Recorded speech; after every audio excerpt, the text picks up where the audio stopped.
As advertised, Mike's first idea is the Purpose High Interest Savings ETF, PSAs. Is this a quasi-money market Yes. vehicle? Yeah, go ahead. Yeah, even sort of because these are backed by actual sort of bank accounts or deposit accounts at chartered banks and Canadian credit unions in Canada, you've got the interest that's being calculated daily and paid monthly. So it's pretty stable. These should not break the $10 level, really. They should only kind of go up.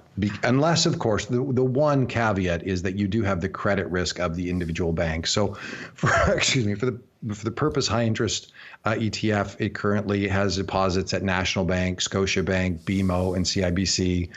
There are other versions. I think we had a caller that was calling in to ask about HSAV or HSAV, which is a Horizons product, has a very similar yield. For the PSA right now, it's about 4.59% that you're getting in interest, and you have no volatility. So that fellow that was asking earlier about something like this that has very little volatility and very low risk, these are the types of high interest savings ETFs or funds that you want to look at.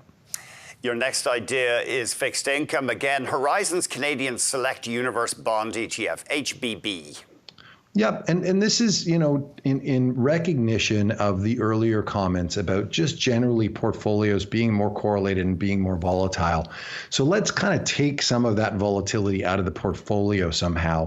Now, the Horizons Select Universe Bond, HBB, is really just that classic total Canadian bond market, very low priced, MER 10 basis points. It contains both government, provincial, municipal, and corporate bonds.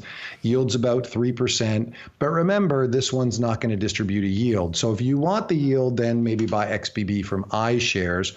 But if you would rather compound the yield, let's say it's outside of a registered account, and you just want to grow that, then you'd own this ETF because it's in that swap corporation construction that Horizons has. And then finally, the BMO midterm U.S. corporate bond hedged to CAD. You're all over the fixed income today, not so much with the equities. Not so much. I think, again, it's just in recognition that everything is so much more volatile and so much more correlated. I think, we have to think about options, and the yield is good. So the running yield on this particular ETF is 4.35%. Now, you are reaching a little bit, but you're only in investment grade, no sovereign bonds, but you're in BBB or higher, investment grade, 5 to 10 year maturity. So you're clipping that extra little coupon and you're getting a good yield. I think this is, you could also consider putting half of this in the ZIC that just holds it in USD, but I'll leave it there.